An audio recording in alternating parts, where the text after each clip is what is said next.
brown baby. How's your glutes, Dave? It's a funny name for your arse, isn't it? Glutes. Yeah, it's inside my. Okay, let's start the podcast, Jack. Hello? Ladies and gentlemen, welcome back to another episode of And That's Why We're Not Together, starring Hannah Andrews and David McSavage. Thank you, everyone. Welcome to, I think it's episode 40, actually. 41. 41 of And That's Why We're Not Together. And thank you very much. Welcome to Jack, my princes Jack and Daniel. We're doing the... Oh, look. We'll just do a little bit more of this. Microdosing something. What did you think of the new Beatles song? That was a good... Now and Then. Do you know the new Beatles song? No, I don't. So John Lennon, before he was shot by that fucking moron, recorded a song called Now and Then. And it's really quite touching. It's a beautiful video. I haven't seen it. Do you know... Have you seen have you seen it, Jack and Daniel? Have you seen it? I saw a bit of it and then got bored. Oh my God, the legend. It was beautiful. What did you think of the... Oh, for fuck's sake. Is that it? Oh, Christ. What's the fucking... Did you... Okay. Huh? How do we get out of this? Oh, Jesus Christ Jack, almighty. were you really bored with the... I don't think I have a sound in my microphone, my headphone. Are you sure you want to end the video? End now. Hello? You do, no? Yeah. Is it on? Yeah. Yeah, I have it now. I just have a question. Were you really bored with the video? Or was it a joke? No, it's a joke. I remember I started watching the video, but maybe I was because I searched for the video and I don't remember anything about it. So I don't know if I even clicked on it. So who's saying it? It's the Paul McCartney? Sir Paul McCartney. Huh? It's Sir Paul McCartney. Yeah. Does Sir Paul McCartney sings the song? Or who sings the song? It's written by John Lennon, yeah? I don't know. Where did I share that live video? I don't know where the fuck. Is it gone? I don't know. I have no idea. Jesus the Christ. youth doesn't know. The youth of today. No. Okay. I actually did watch it. Jack, why did you change up the introduction lineup? Because it was David first and then Hannah, and then now it's Hannah and then David. Yeah, interesting question. Yeah. Well, you got to change it up, sometimes. Yeah, it makes it confusing for me though. Yeah, it is a bit confusing, yeah. Oh, for your... for the switcher. For the switcher? Yeah. Oh, apologies, yeah. Okay. But Jerk. were you He's on a the... jerk. He's a jerk, Sarge. He doesn't care. Jack, I think one of the reasons Jack went into the culinary arts was because he kind of was like... Would you say he watched a lot of... not Gordon Ramsay. Who's the other guy? Marco Pierre White. No, the other one. Marco, yeah. I thought you watched also the one who died, committed suicide. Oh, Anthony Bourdain, yeah. Anthony Bourdain. But there's a documentary series with Gordon called Boiling Point, and I mean the level of incandescent rage coming from Gordon, because he wants the food prepared in a specific way. Yeah. I think he's looking for Michelin stars. So it's like, I don't know what how could you even describe what but anyway, when people don't do what he expects, he's a jerk. So who's Sarge? Is Sarge the commie? No, at that point his sous chef was this guy called Mark, and Sarge was still a junior chef de partie, I think. Now your man Sarge and a lot of his brigade, they have their own restaurants and everything. But he was giving out stink to Sarge during that show. He was like, Why is there a thumbprint? Why is there a thumbprint? Oh yeah, like Who did that? a thumbprint on the plate. Who did that? Why didn't you check it? Stay on the pass. You know, he's like Yeah, he's but like that's upset. true. If But you're he but in he a- would he liked Sarge, didn't he? Yeah. And but but he was he'd like refer to harder him, on him. He'd refer to him, and he'd be going, "So he's a jerk, Sarge. Look, just, No, he said he's a jerk, Mark. Mark. He said Mark. Yeah. Who's Because Mark? Mark was his. I think Mark was actually the head chef, and Gordon was the executive, or chef owner, whatever. Yeah. And Mark was the head chef, so he was kind of keeping quiet and trying to keep everything together, while Gordon had temper tantrums. and But you stuff. see, I think if you give a shit and you care enough about something, you don't mind all the tension and friction, as long as what you produce at the end of it is brilliant, right?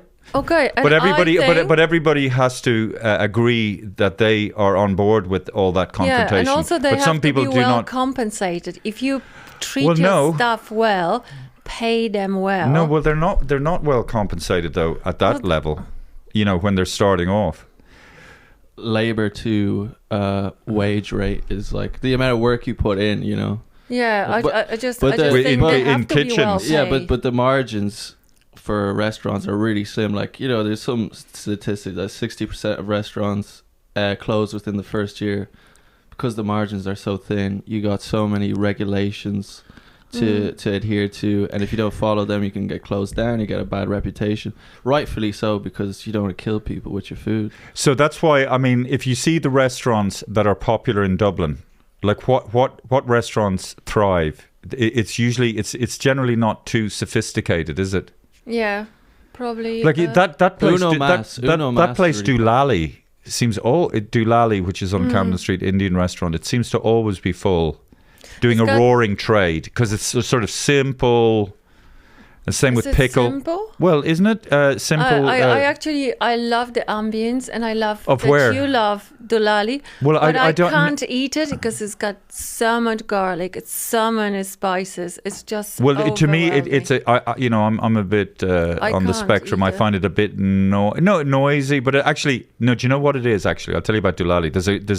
Some of the staff are really really cool, and that makes such a big difference. Oh yeah. But that's why you. Like I was in look what's after that your place called staff. Fallon and Byrne, and there's a person there that and I don't like them, and I don't think I can go back to Fallon and Byrne To because the shop, yeah? because I've spent so much money there, and I won't. Thank you, because you just go there and you spend like €100 for 4 things, and I'm thinking you get the €100. Yeah, I do love Fallon and Byrne, but And if I'm paying stores, it's better value. if I'm paying that amount of money, I want the staff to be like, but but this obviously one had the a big staff funeral. is not well face. compensated. Why is she? Why does she need to smile if she's not They, paid? I didn't specify whether it was a Okay, man or a they, woman. Okay, but on day one you said. No, Huh? I've heard on day one. The one, The one. you're the Yeah. one. These are the most posh sounding places, though, aren't they? Really, like Fallon and Burton, Doolally. Well, no, Doolally, you wouldn't call it posh. Well, I don't like. Are there any? Even the name of it. Jack, what are the posh restaurants? What's that one? Is there a 2-star Michelin restaurant in Dublin? Patrick Gilbert. Patrick Gill. Patrick Gibo's and Chapter 1, and they're all like 1 established. star. No, 2 stars. I'm pretty sure Chapter 1 has 2 stars, and they've been around for a long time. They're Yeah. proper established restaurant. I remember I was in chapter 1 and I got as a starter asparagus and it was soggy. Oh, do you know? Listen to this. You Sorry. know Noma in Yeah. Copenhagen. Do you remember Graham and Craig? Yeah, In, the uh, buskers. The buskers in Gran Canaria. Gran Canaria. So Graham's daughter is married to the guy who started Noma. What's his name? What's his name? The guy who started Noma. He's Danish. He's from Denmark. She's from Denmark too. Oh no, he's English. Anyway, but I used to stay. I was very friendly with. I can't remember the girl's name, but I remember she was a kid, but the mother. Klaus lived in- Mayer, No, Rene Redzepi. that's him. Yeah, but the mother of this girl who's married to your man, I was very friendly with her, and she lived in Aarhus, and I used to go up there for the Aarhus festival. But I was watching some daytime TV, and I saw this girl and said, she looks familiar, and it was it was Graham's kid. Oh, yeah. And Craig apparently fell off a barge. a barge or something, drunk one night and drowned. in the Seine. But you had a good laugh with Craig, didn't you? I had a very good laugh. Well, I tell we people- were working timeshare. We were trying to sell timeshare, and you have to convince people to go on a tour to see. Yeah, that's right. That's holidays. right. That's right. But people are so bored and they don't want to And go. it's such a racket. Yeah. I mean, the idea that you would buy a week or 2 weeks in a place and you'd have to yeah. go back there every year and fucking, where was it? Playa del Shite Yeah, Ingles. somewhere in Gran Canaria. Somewhere. Remember, we almost we almost separated. Yeah. Oh, we don't talk about it. Oh, I don't And know. Daniel was conceived on a beach in Gran Canaria. Because what? But you said you wanna keep. Somebody gave you an advice. Oh God, no! Don't talk about that. Okay, you see, maybe it's not good to. Look, we're venture. talking about this, and Jack is just wants to tune out or isn't interested. But isn't that extraordinary? Like, do you know that place Noma, Jack? Noma. Yeah. Have you looked it up online? Yeah, Nordic cuisine. So it's a lot of like, you know, roots and plants and, you know, like, you know, interesting flavors. But to be, it's like it has been the number one restaurant. On many consecutive years. I mean, to be right, Jack, to be number one. That's like, it's what an achievement. They my have God. surgical precision. They work like surgeons, you know, like, and you know they have where they plate up is an open kitchen, you know, and then they have behind the place they plate up, they have prep kitchens, and like they just have the best facilities. They have like, I think they have like 50 customers and 50 chefs. So Yeah. they have a chef It's per crazy. customer, you know. But at the same time, like these type of restaurants, you know, you get 10, 12 courses, you know. It's an experience. It's like Marco Pierre White had a good one where when you go to a 3-star Michelin restaurant, you should be like intimidated, like you know, it should be like that kind of thing where you're like, oh shit, I don't know if I should be here, you know. Really? Well, yeah. Well, yeah. I guess maybe then it's a thrill and it is an experience. But I guess if you become, it becomes normal. Michelin. You wouldn't go there every. No. No, every month. it's a tourist attraction. You know, like the 3-star places, they're kind of described by Michelin as you would travel to another country. Okay, To- to experience it. Like, yeah, you'd go out of your way. Like, you'd Yeah, go you would somewhere include it specific. in your journey. You'd specifically go there. You But know? what I did watch a video of somebody reviewing Noma.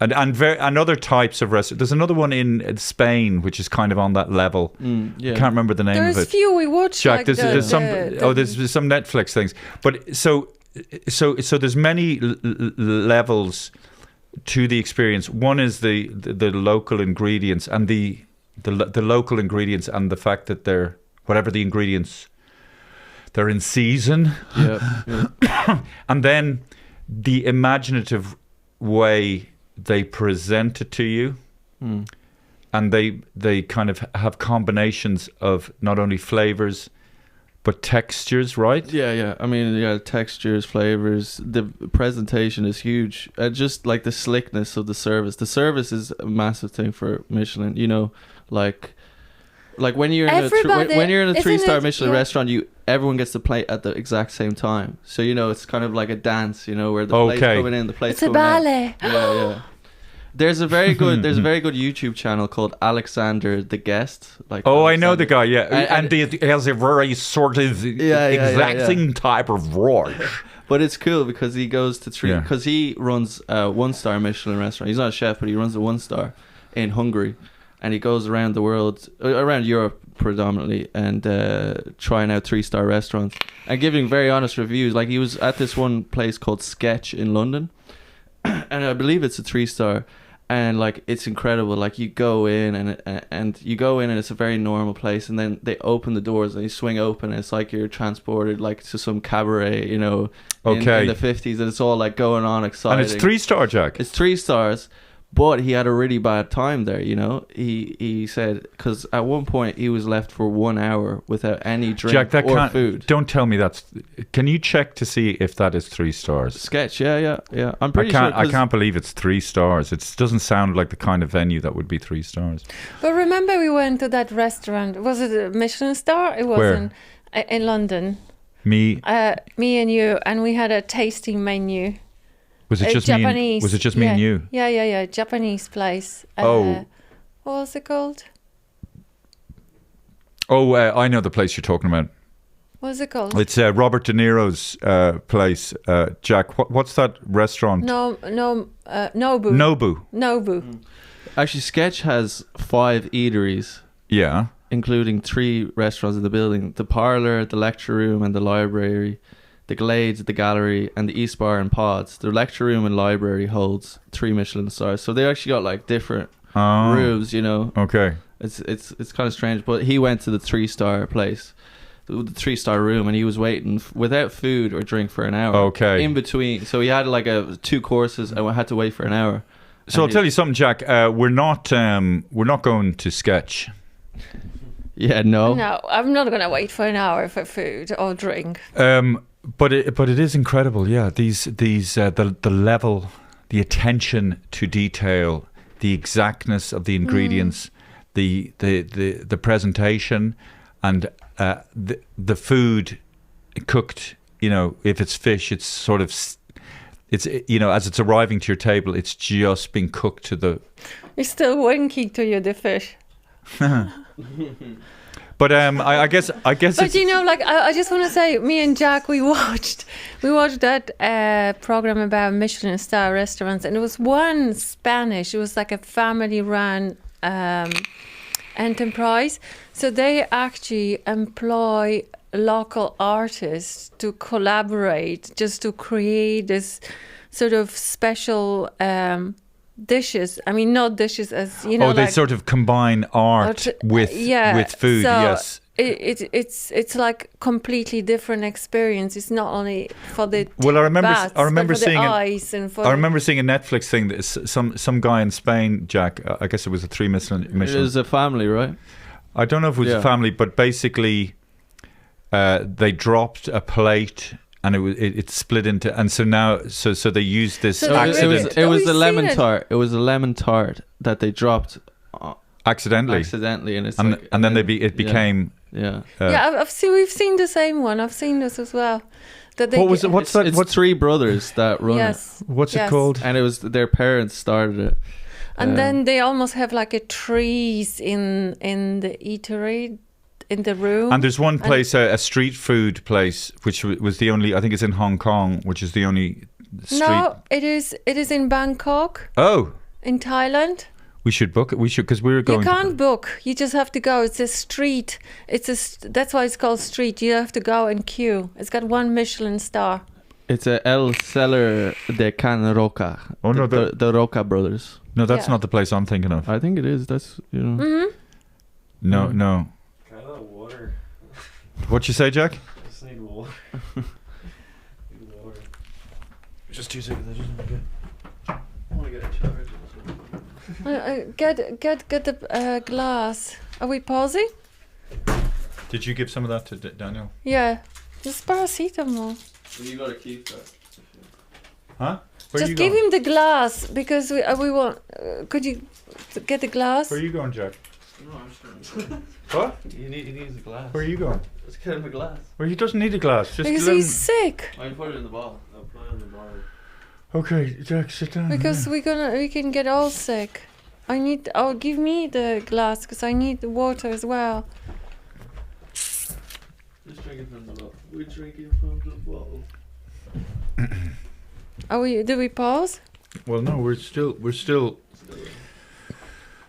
Okay, come on, guys. I don't know. It's, Well, I mean, yeah, I don't know. Jack, do you want to sit down, mate? I'm giving you the water back. Mate. mate. Mark?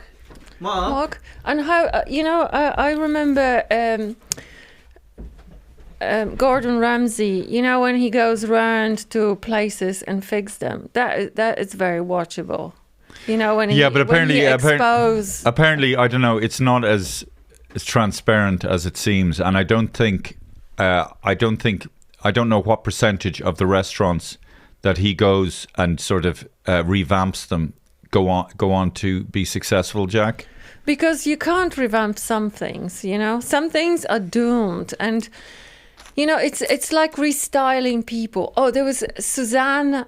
There was this program, Susanna, and so they were getting people and restyling them, giving them new clothes. Some of them they kept it, but some of them just didn't feel right, you know, and were switching back to their old clothes, you know. That Jack, even what are you though doing? you're helping people, they will not continue. What? You know, you're helping people, but they will go back to their old routines, their old ways. Oh, you mean, so in other words, Gordon Ramsay goes into these places and they say, yes, sir, no, sir, 3 bags full, sir. Then he kind of redecorates their places and then he fucks off and they go back to their old ways. Yeah, or maybe it doesn't work, you know. And sometimes he comes. I saw one program when he comes in, he tells them what to do, and people don't want to do it. But I guess that is very funny to watch, to see people who are very set in their ways, because we've all gone in and had experiences in restaurants, and the owners are quite rude, and he goes in and just lifts them out of it, you know, you're joking? Are you having a fucking? You don't care. You don't care. You don't care. You know, all that stuff. I think that's why we watch. Well, when you think about the cruelty of X Factor and things like that. What about America's Next Top Model? America's Next Top Model or America's Next Talent.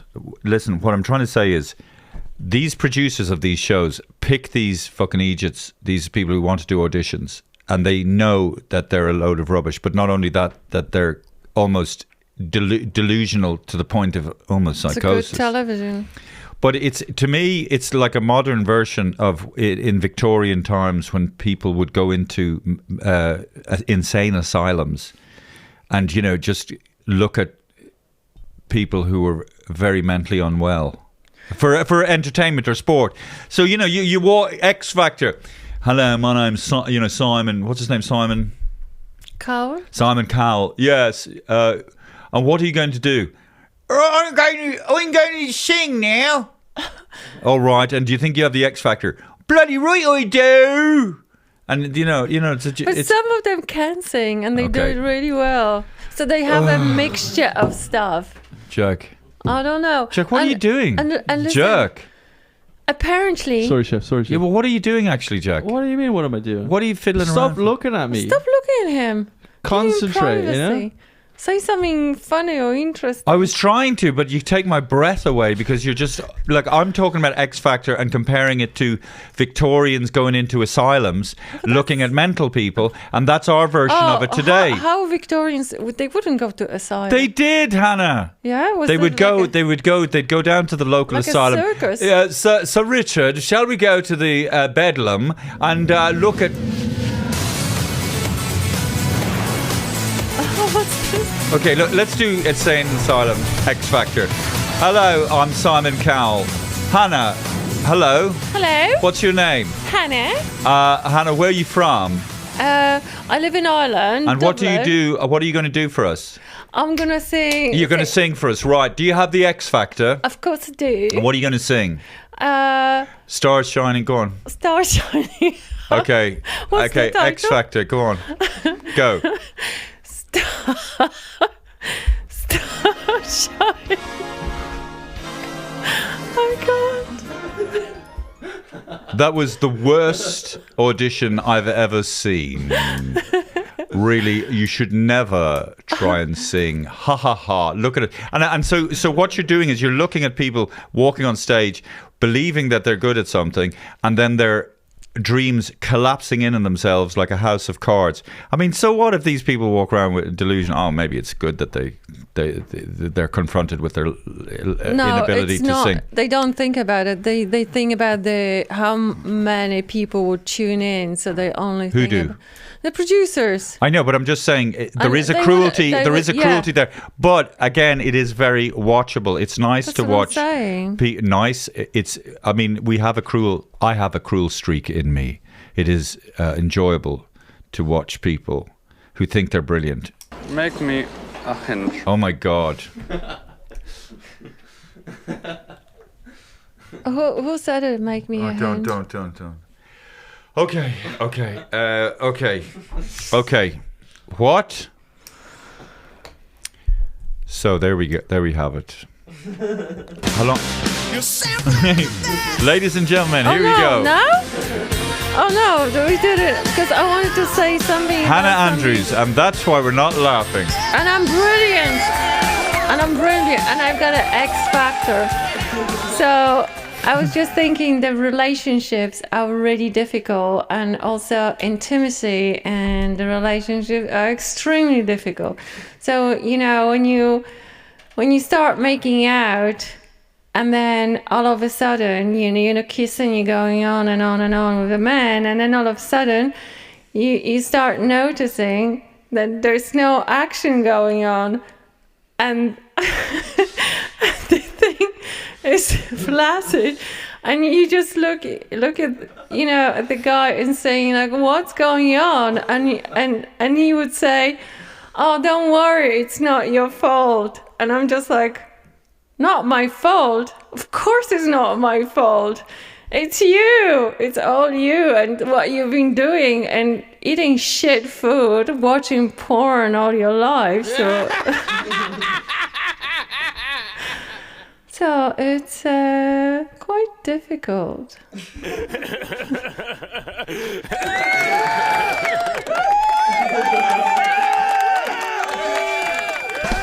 So, have you had that experience whereby you've been with a guy and he hasn't been aroused, and it's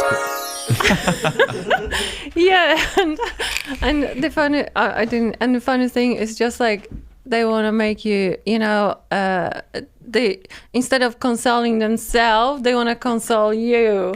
How do you mean console? How would they You know, console it's themselves? just, you know, because it's, you know, it's not my problem, is it? Yeah. But they sort of Rather than taking responsibility, they should say, "Listen, I've got some psychological problem." well, maybe not, but like it's, you don't need to you know, pass over to a woman suggesting that it's my problem. You just like, oh, don't worry, it's not your problem. You mean by him saying it's not your problem, there's a sort of implication that it is your problem? Yeah, that's. Well, it must be. Well, it has to be like if he's jumping into a sexual interaction, he's not going to put himself in a position where he's going to come up short, as it were. So surely it is your you. Well, it is. In I mean, a way, in other words, he's I'm not turned on enough by you. Turn on by me? Yeah. Well, isn't that what's going on? He probably you're in the same boat. You just don't get it. He probably just saw like you probably said something and he just lost it. No, it doesn't work because, you know, it's erectile dysfunctional. It is called like that because those guys either masturbated too much, watched too much porn, drank too much. It is proven if you drink, you know, a lot, you can't get it up anymore, you know? Well, I would also suggest that if you're a bit worried about take a Viagra. Well, not that. If you're a bit worried, lads. If you're a bit worried about you know, not being present. Fully. You know, and maybe you're not that attracted to the girl, but you definitely want to interact. That's so maybe just turn the lights off so you can just feel your way around.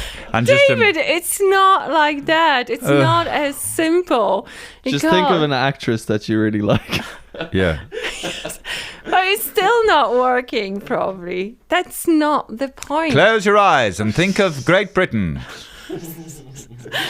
Close your eyes and think of the future. Misogynist approach. Well, no, to it works both ways. It's not misogynist. Yeah, it does, but like it's obvious that a guy has to face his own shortage. It's whoever that might be Marilyn Monroe in front of him, and he still might not get it up because he can't. Especially because she's dead. Sorry. Sorry. Okay, so there you go. So, and that was very hurtful, was it? To me? Yeah. No. So I was enraged. Like, how can anybody console me and tell me it's not my fault? Which obviously it's not my fault. Yeah. It's his shortages. Shortages, but yeah. I didn't want to say fault. It's just Well, like, yeah, but maybe he was surely, drinking. if I was in that position and you're not attracted, the woman doesn't find you attractive, it's quite hurtful, isn't it? You probably hurt. Yeah, but it's not. Didn't you hear that people might be attracted men and cannot get it up Yeah. because of all this different other stuff? Is that what you're telling yourself? Maybe he wasn't attracted to you, though. But I don't give a shit. He just can't get it up. It's not my problem. Look at that. And Can't- that's why we're not together.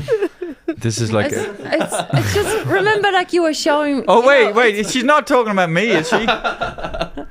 Listen, now remember. Well, we have 2 kids. It's weird to be talking about this in front of our sons. Yeah, but we were like in our 20s. Oh no, we should be Danish. We should be okay with us talking about everything. Yeah, it's in their 20s. I also not talking about boys in 20s. I'm talking about men who are past 40.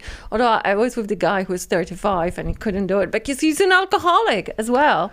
God, you know how to pick them. Yeah. I know. Yeah, that's the thing about women. They can kind of And we fake it all the time. yeah. Like the guys think that they, like Casanovas in bed. No, they not. Like 90% women faking it. Because they just don't want to hurt men's feelings. Because if you try to direct them, they just take it too personal. They think they're being criticized. Women are so sweet, aren't they? That they don't want to Yeah. hurt guys' feelings, so they pretend they're having a great time. Oh, Yeah. that's fantastic. Yes. Oh, it's brilliant. Absolutely. I can see heaven. I am in heaven. And then Paddy, fair play to me. Haven't I brilliant? Yes. But you think maybe, well, I often say that, like, that I wish my dad had said, about, because he was very like, you have to respect women. And, he built in this absolute utmost respect, for women and all that. And you stand up and you open the door. Maybe he should be like more like Sean Connery. Oh God! Actually, sorry. Yeah, You have to tell we were this. watching a clip of Sean Connery, and I can't believe that he'd actually, because it wasn't that. Yeah. I mean, it was in the late I- 70s, early 80s, I and there was was no. shocked. I've never. But thought of it. you could say that. So it was in the atmosphere. Basically, he's saying, as a boy, when a woman. If she gets the last, you give it out the last word, but still she keeps talking. And I think at that time it's a slap. You And give it's her better to slap with the open hand than a fist. That's what he said. yeah, but I don't think that was. I mean, it maybe way back in the third. I don't know if that was I ever. think he might have been trying to get a rise out of the reporter. Yeah, as well, maybe. Yeah, I can't believe Yeah. that he was that, like, because basically it's just like such a patriarchy.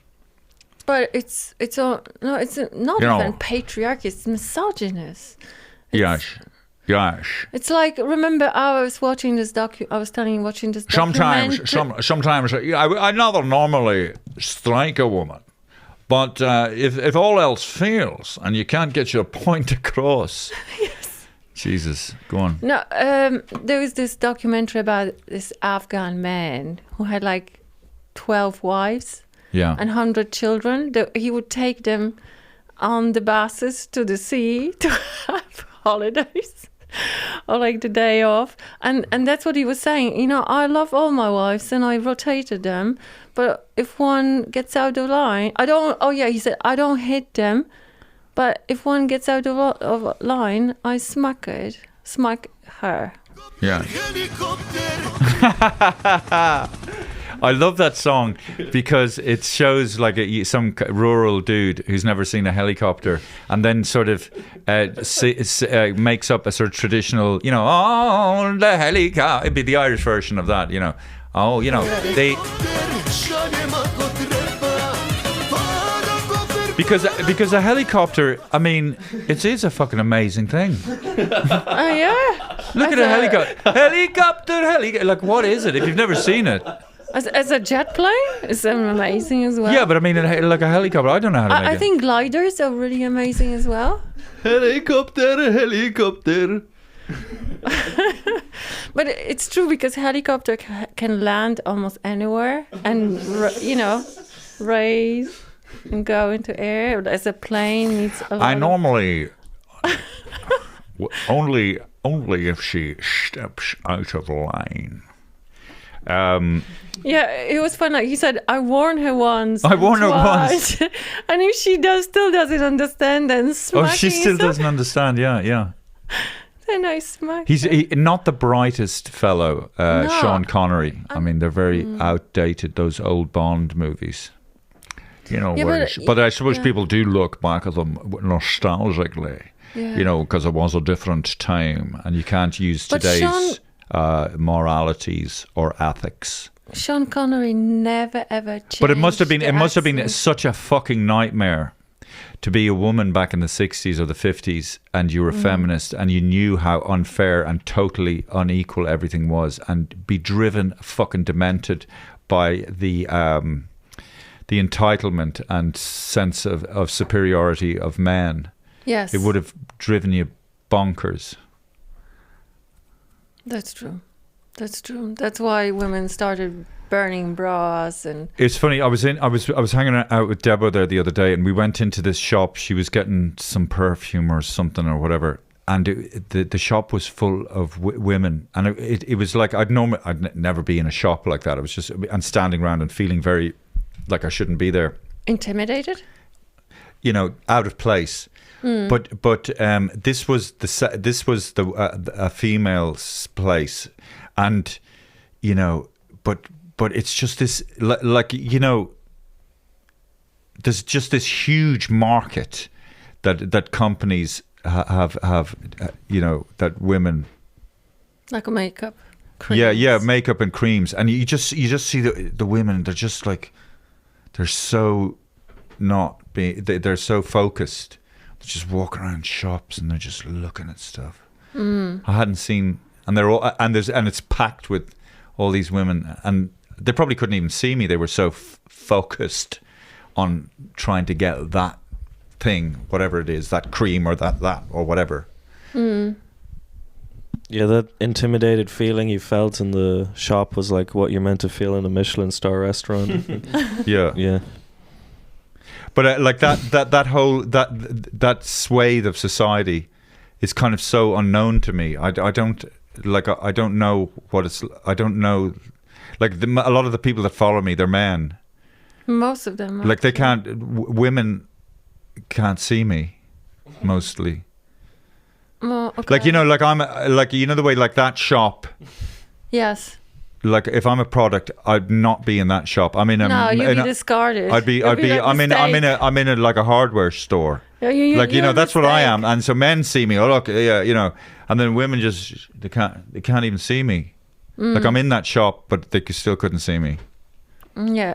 Do you think if you were young and attractive, would they? Yeah, see maybe but I'm just saying, and I just thought to myself, that is quite challenging. Like, how could I transpose what I do to make myself visible to that whole swathe of society? Like, how could I adjust my presentation, what I do? I've got an like, in other idea. words, and I think a lot of guys, they slightly Trans women. they slightly de-escalate their masculinity, and they sound a bit like that. Like, hey, I they sound recognize. they sound a bit like that, and they're just kind of very unthreatening and kind of, you know what I mean? Yeah.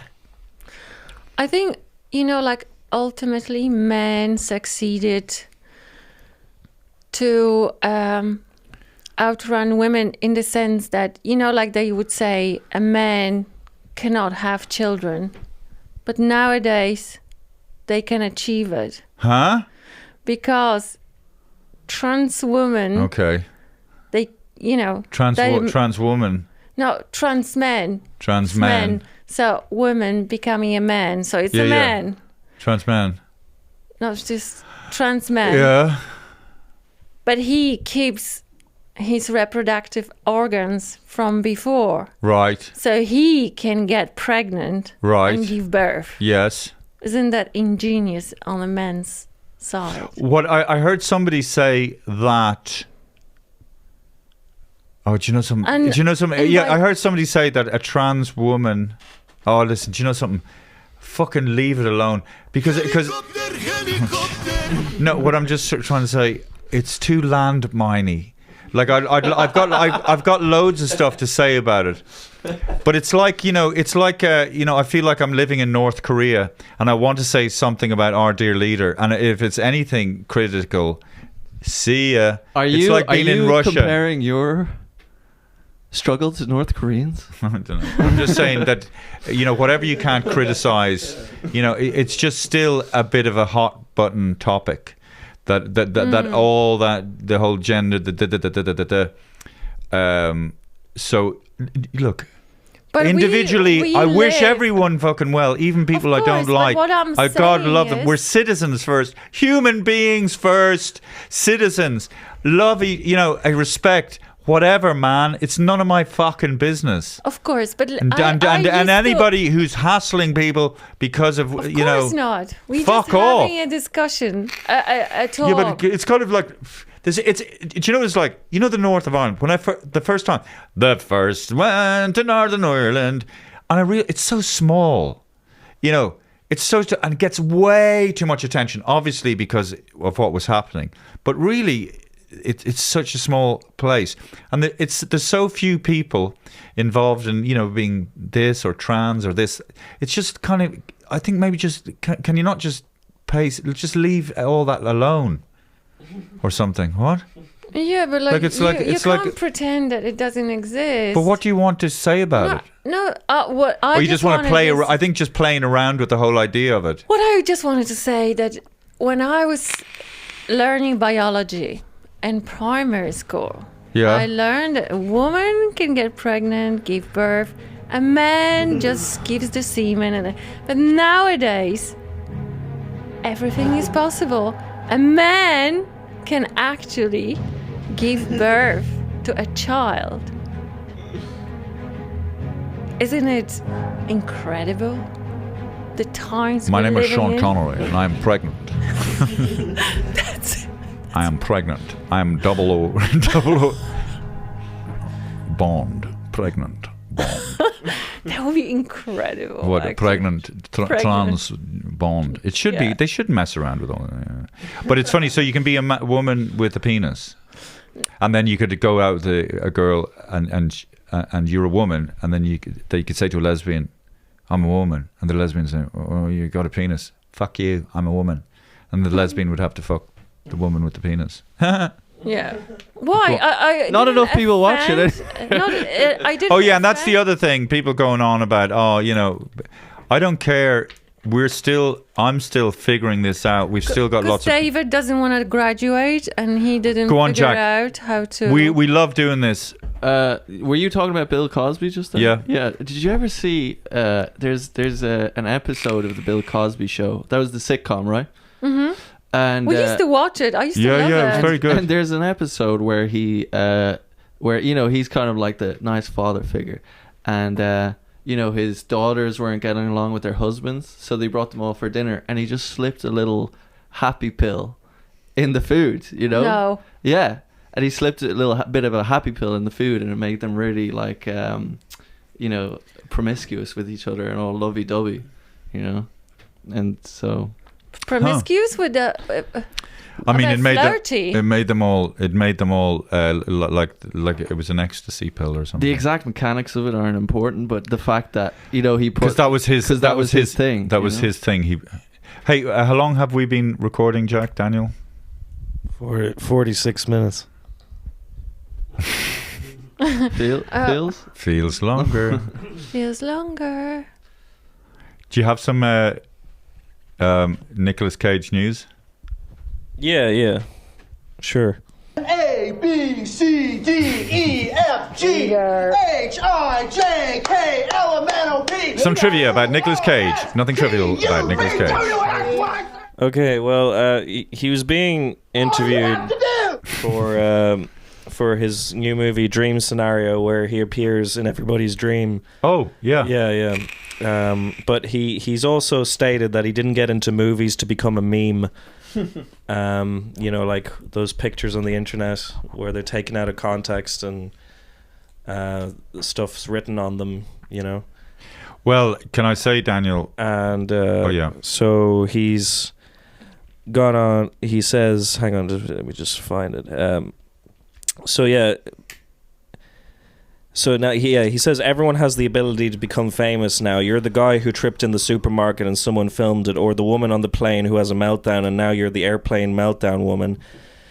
And you know, he before the internet he already had 2 decades of fame behind him, and then he claims that he might have been the first actor who went through kind of a memification. And he said one person had cherry-picked from all these different movies where he was having meltdowns, but without any regard for how the character got to that place. Well, yeah, well, that is a fantastic video, by the way. If anyone wants to search that up on YouTube, it's Nicolas Cage freaking out. It's about 12 minutes long. And Is it really? And it's a genius video because it's all Nicolas Cage's freak out. You mean on in film? the movie? On the movie, but it's all clipped together from On separate films? It's a YouTube video, you know? Some of I them know, but made it's It's a clips. compilation, yeah.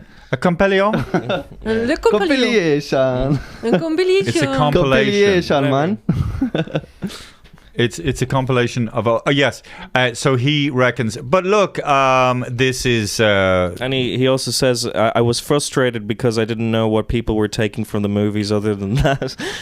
Well, listen, first of all, just be thankful that you're culturally significant enough that people are making fucking compilations of your best bits. He doesn't You know what even I mean? question that. He is like full of himself. What do you mean he doesn't even question that? That's exactly what Daniel just said, that Nicolas Cage was questioning, that he didn't want these little bits taken out of context in films, and he didn't want people to think, like, how did the character get to the point where he's freaking out? What I'm saying is Nicolas Cage should be grateful that he is a working actor and he's earning money, number one. Number two, he's going on about the lady who fell down and the supermarket lady. That kind of fame isn't real fame, because you can't instantaneous viral fame can't be transposed into ticket sales. Like, I mean, what can that woman really do? Or that Fall guy on stage 10 like just hey, come on, I'm going to recreate me falling down in the supermarket. Although it'd be a pretty good show, actually. Do you know what I mean, Daniel? Yeah. In a way, it keeps your name alive among a younger generation, and let's go and see his latest film. So it's not so bad. But I know what you mean. You can't complain. Look, just people get short attention spans. So just come up with something that keeps fucking people's attention, so that they, I like, it's a challenge how to keep people interested when they have no attention. But how come the latest movie with Leonardo DiCaprio is 3.5 hours? And Because people Martin Scorsese visit? did it. and people go and watch it. Well, I don't know how I haven't successful seen that it. is. Because people claim that Martin Scorsese is trying to save cinema or something. Yeah, he's always using the same fucking actors. It's always Robert De Niro, Leonardo DiCaprio, And you're blah, still blah, blah. watching it. Actually, back to Nicolas Cage. Yeah, go on. He said that he's only 5 times in his career has he been blessed with a script that didn't need a single word changed, and actually one of them is Dream Scenario, the new movie that's coming out. He claims that not a single word needed to be changed in the script for the new Dream film. Scenario, from the clips I've seen of the film trailer, Yeah. it feels a bit like Being John Malkovich. Yeah, well, It's not the same guy, is it? I'm not sure, but yeah, he did the adaptation, didn't he? Oh yeah. That was. He's that a was- great. That's an amazing He's a film, great fucking actor. Nicolas Cage is a superb And actor. he's so like. But I mean, he's been in a lot of ding dong. But the other films he claims that were really good were that the script didn't need to be changed was Adaptation, Raising Arizona, and Oh, that was amazing. Raising Arizona. It's a cult and movie. Vampire's Kiss. And Vampires Kiss. I love the way For real, he says that. Yeah. But I love the way he freaks out. He's kind of another person who freaked out, or That's who his thing. was Gene. Oh, and Pig as well. Pig. Pig, yeah. What's this, Jack? What's this, Jack? Wait for it. Jack, you're holding our attention. Break up with me. I'm a vampire. Kill me. Kill me. Jack. Kill me. Kill me. Jack, did you see? Like, he demanded our attention, and he gave us just something. I'm a vampire. I feel depleted by this. Well, at least I gave you something, you know. Barely. Well, you know, better than nothing. Okay, well, Daniel, have you finished? Have you? Should we go to next section? Sorry, I finished. Yeah, David, you can continue now. Section. Next section is. I have points and nobody listens. Okay, look, we're just saying Nicolas Cage, cop on. I think you really will listen to your. And I think also this he gets caught up in this phrase memification. Listen, there's lots of different avenues and places where people get their entertainment, but you can't compare TikTok content to a great work of art. They're both, you could say, under the umbrella of content, but my God, the difference. I've got a question for Hannah. Yeah. Do you think you could get erectile dysfunction from watching too much Nicolas Cage? I don't understand the question. Yeah, me neither. Because she was talking about erectile dysfunction before. Yeah. Yeah, but like. Because the people watch too much men. porn. Oh yeah. Okay, You know? so men. I Porn is McDonald's for the genitals. Yeah, there was this really good movie with the Irish actor. What's his name? Brendan Gleeson. No, the skinny one. Jonathan Cillian Murphy. No. Michael Fassbender. Michael Fassbender. Shame. Oh, yes. And that is a guy who's really young, very successful, good looking. Oh, yes. He watches so much porn that when he meets up with the girl whom he likes and he's attracted to, he cannot perform. One time I was at the IFTAs and Michael Fassbender came up to me and says, "Oh yeah, I don't think you're funny." And I'm going, "Well, that's your opinion." And then he kicked me. Dickhead. That's made up. Yes. But I remember I was at the EFTAs and I was in the IFTAs and Brendan Gleeson came up to me and he said, "You're pure shit." And I said, "Well, that's your opinion, Brendan." And he said, "Yeah, I know it is. And it's right." And I said, "Well, you weren't that good in what? Braveheart. Was he in Braveheart? Yeah. Oh, and then he spat on me. He just went, "Ugh."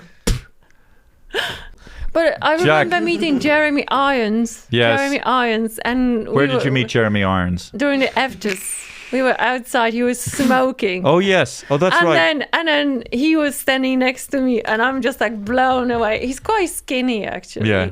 And then I said, but because he just started talking to me, and I said, "I love your voice," and then he said, "Your voice is good." What he would say, he's got that special. Your voice is, I don't know, whatever. Yeah. Your voice is beautiful too. And then he kissed my cheek. Give me a kiss on a cheek. We were married at the time, Hannah. No, we weren't. Yes, we were. No, we were not. Yes, we were. We were married. We weren't divorced. Separated. Yeah, but we were still married. So Jeremy Irons, you fucker. Jeremy Irons, I will find you. Okay, listen. But apparently he's got an open relationship with this. He's married to the Irish actress and they have a castle together. What's her name? They have a castle together. What, Enya? No. He's from Peru to Meru, from Cantangia to the land of Pooh. You wouldn't put them together. Yeah. Okay. Conspiracy Corner. Today on Conspiracy Corner, we're talking about a possibly fictitious arcade game. David was a big fan of arcade games when he was younger. Yeah. There was an arcade game known as Polybius that mysteriously appeared in a few arcades in Portland, Oregon, in that area in 1981. It was reported to be highly addictive, with huge lines waiting to play all the time. Shortly after appearing, they were all gone. The arcade owners denied any knowledge of any such machine, probably part of a government experiment testing various forms of mind control and subliminal messages in the early days of video games. Never heard of that game. And what year was that? 1981. It's funny, I was talking to some guy... 1981. It's funny, like I remember I was talking to some guy, and he talked about there was a place called the Pierrot Club, French clown Pierrot Club in Dunleary, and this is back in the early 80s, late 70s, and you'd go in, and it was a video arcade, and you pew, pew, pew, pew, pew, and it was just full of kids, but there was Space Invaders. Did you ever play Space Invaders? No. Yeah, and you just spend hours playing these fucking games. But I never knew Asteroids, Space Invaders. God, it's so sad, the whole thing as kids, we just put a little 10p coin, and you'd be just there, the sunny outside, and you'd just be going,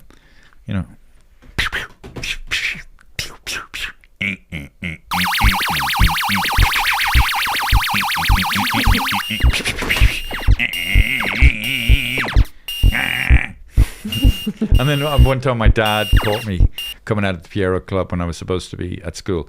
Get into the car! The state car. God, I was so scared. Was your dad at the back? Or was he driving? Or was he was driving. He drove an Audi. Did you sit in the back seat or the front seat? No, I don't know. God. Did you have a seat belt or not? How old were you? No, we didn't. You didn't really have to wear seat belts back then. When you were like what? 12? No, 66, 14. Yeah. Yeah. Just smack you around. You were flying around the car. You didn't need to have a seatbelt. The windscreen wipers. What's the name of that game, Jack? Polybius. So you reckon it was sort of the National Security Agency or CIA sort of testing people? I believe it. Yes. They do those kind of things. Apparently there were men dressed in black suits that would come for the data gathering of the arcade games. Now they did send a letter to the FBI, and the FBI said through their search records, they couldn't find anything about it. But I don't believe them. My God, I don't believe them you've so either. infected your son with all your Polish paranoia. I'm not paranoid. We're not paranoid. I'm not paranoid. I'm just awake, man. Yeah, we're just awake. Is that the common condition of Polish people? A paranoia? Well, I think maybe, Daniel, because of the generation that you were brought up in, where nothing was as it was presented. It was always, this was bad. They told you what to, or they tried to tell you what to think. You're just a sheep, man. You're just a sheep. Yeah. And they told you what to do. Take the vaccine. What did you do? Went and took it. Most of people did it. 85% of Irish people, or 90 even, did it. You know how many Polish people? So we had like 50%, wasn't it? Oh, was it? Yeah. Only 50%. Who was the lowest percentage in nationality? I'm going to check. I think there was Europe? Countries in Africa that just didn't fucking... But maybe... But you don't count Africa, because they wouldn't even give them what? vaccine. You don't count Africa? No, it's true. Didn't they say they wouldn't give the information of what's in the vaccine to other people, so that they said that they didn't mess it up, So certain countries. Huh? What country was the lowest? Africa was the lowest rate of. That's a continent. With just 30, of the continents with just 37. Yeah, but what was the country, not the continent? The country in Europe, let's say, among European countries. No, And then in the world, obviously in the world, in some country where they didn't even bring... Democratic Republic of Congo. It's funny they don't want to share that information very easily. Because, you know why? Because there's no availability of Rwanda. vaccines in those countries. Because, you know, the companies in highly developed countries did not want to give the patent for the vaccine to those countries. Okay, Even though Russell Brand. we paid from our taxes for development of those vaccines. This vaccine has seemed to metastasized itself into a problem. But it says, so the top 50 by income group share of the unvaccinated in population. I don't know what that means. Bahamas, Romania, Georgia, North Macedonia, South Africa, Grenada, Armenia, Libya, St. Lucia, So, it was, Jamaica. you're just listing off countries. What do we know about these They're the countries? least... that the least take up of the vaccine. But St. Lucia is a poor country. it says Jesus, the Hannah. poorest countries are the ones that are most represented. The majority of the world's The poorest least countries are the most represented. What? in the least vaccinated countries. The majority of the world's Poorest least are the most and the least. The majority of the world's least vaccinated. Hey, big boy, yeah. Yeah. A big boy, you know, get your brain. You know? Mark. I'll tell this guy something, and he asked me twice. What to say? He's falling asleep. Oh, I'm tired. Oh, God. I'm a big bear. Okay. I think it's winter time. It's time To go to sleep for a couple of months. eat a little bit and grow a bit of fat. Just hibernate. Yeah, should we hibernate? I think so. It's a perfect time. How long have we been broadcasting? 1 hour and 3 minutes. The least vaccinated place, I believe, is Burundi. I thought it was Democratic Republic of Congo. Hey, but And Papua New Guinea. Daniel, we started broadcasting though before we started, didn't we? We were recording for about 10 minutes before Jack introduced us, didn't we? No, not like too long, Were really. we not? 5 minutes. Yeah. It's more like 5 minutes. Okay, well, by the way, we might have Phil Kay on this Thursday, but you're not going to be here. Well, depends when you start. Well, I'd say about 5:30. Well, I try, but I don't guarantee. Interestingly, But Phil Kay, I must say, Phil Kay, myself, and it was actually Phil Kay who came up with the name of our podcast. That's true. And I was with him in London, and we were drinking with his pal as well. It was his pal, himself, and myself. We were drinking and talking, we were laughing. And then he came out, and that's why we're not together. That's right. What were you going to say, Jack? the three main contributors to the global tally of the unvaccinated are India, Nigeria, and China. Oh, China, which apparently created the vaccine or created the thing. Really, China? I mean, Wasn't it created in a Americans? lab? Yeah, it was. But who Someone gave was the eating money? bats. Who gave the money? Bubble, bubble, Americans. toil and trouble. It Look was at the Americans. Someone made love to a pangolin. That's what happened. That's bullshit. They were trying to tell us that that's what happened. It's in funny, wet like a labs, guy can. and everybody like, it's yeah, funny. yeah. It's funny, like a guy can get an erection with the pangolin, but he can't get an erection with you. Oh God, sorry. That's not nice. Sorry. Yeah, I know it's so not nice. It's That's so. not very nice. It's like it's even silly. It's just like, yeah. Can you imagine, like, I'm some happy people? that he can get erection at all. You know, like But I'm it's like- happy for him. It's funny, like, can you imagine That's why, that you some know- people are neurologically wired in such a way where they see a pangolin and they think, "Jeez, I'd love to ride that now." It's the most rarest animal, actually. I love, can you imagine, like, you just see a horse and you get a boner? Did you see the horse's boner? Why you that? I was like, Did you see a horse's boner? You know the A horse penis? yeah. Yeah, go on. You know, It's a delicacy in many countries. Oh, okay. in full swing. Do you ever see those Actually, things? there's a correlation between horse penis delicacy and least vaccinated countries. What about those? You ever see elephants walking around when they have a full erection and the penis just haven't drags seen- on the ground? No, is it true? Don't know. I don't think so. So we're learning. Jack and Daniel, we're learning all the time. Yes. Thank you, Hannah. Thank you. I'm learning. And we'll see you next week. And that's why we're not together.